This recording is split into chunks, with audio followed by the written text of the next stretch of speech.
Hope you are fine. Today we are going to learn what is JSON and how to parse in Apple Swift language version 5. This tutorial would be in two parts. In first part, we will learn about what is JSON and different formatting rules and why JSON is lightweight. Um, and then in the second part of tutorial, we will focus on how to parse nested JSONs using codable protocol with two different scenarios in Swift 5. Without any further ado, let's start.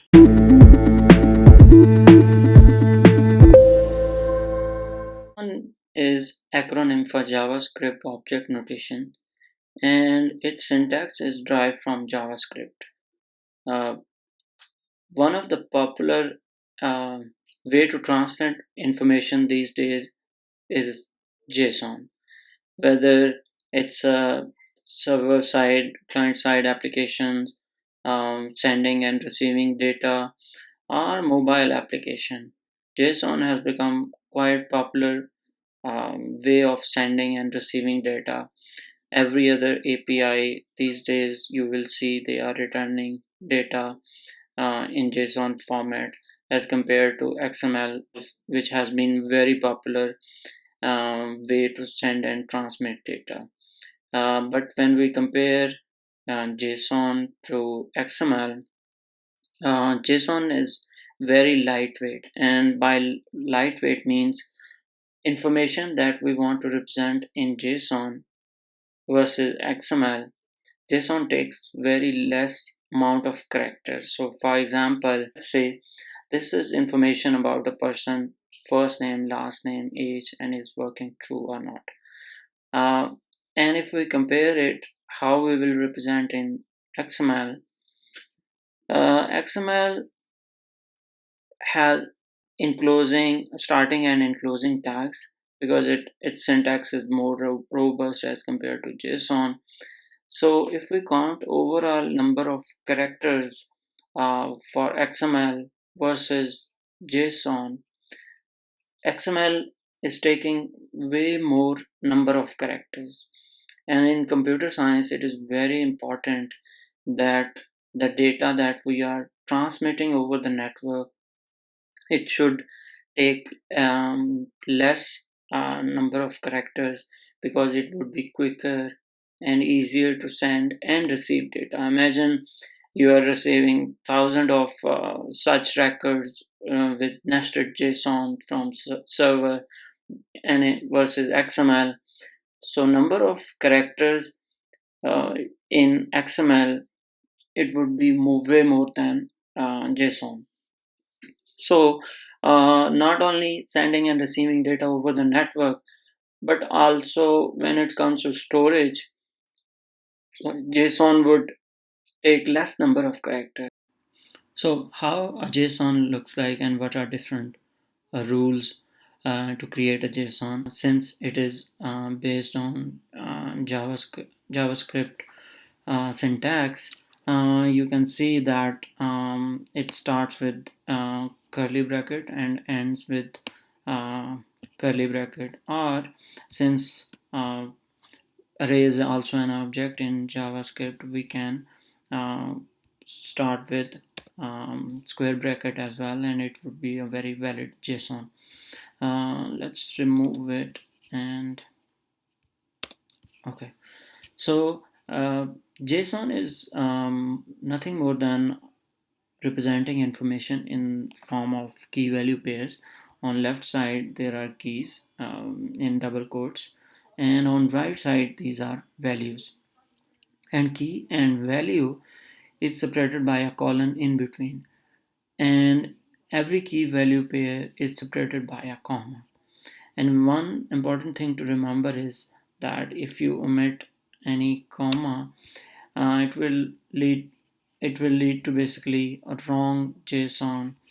And also, if we omit any double quote, it will also create a wrong JSON. So we should be very careful when it comes to placing commas. Other very important thing that we should remember is that there are only properties in JSON. There are no functions or method that we see in other language. You can't find, and JSON does not support that. And uh, the other thing that is important to discuss is that what type of data we can represent in JSON. So JSON support almost all kinds of data. For example, it supports string values that are in double quotes. It supports also integer floats and decimal values, boolean values as well. And object can contain array, and array, either it can be strings array or integer arrays. uh, one uh, one array object can contain basically, so for example, this friends, it is a list of friends, and it contains two objects, first one and second one. And it this first object, it it contains another nested object which is address, and it has two values, city and country. So you can build almost any kind of complex structure in JSON. And The other important thing about JSON is that JSON is known to almost like 35 to 40 languages. Almost all high level language supports JSON. It is very important to learn JSON. Other important thing is like regarding how to name JSON keys, for example, and this one and this one. There are no standards. Some developers use camel case and others use snake case, but whatever convention should be used, it should be persistent JSON formats. Your project, you shouldn't mix, because it on the development side, people who are consuming your API, for them it would be a little bit difficult, not impossible to work around, but it would be very bad impression. So be consistent with naming your keys. Whatever convention you should use, stick to it. And as a developer, uh, on front end side, whether you're a web developer or a mobile engineer, maybe you won't be in a situation where you have to write JSON, but understanding its structure is important. um, it will help you how to decode JSON correctly. And some of the databases as well, which are NoSQL based, they also storing data in the form of JSON, like Firebase and some other databases. Learning JSON and understanding its structure, it is very important for a developer.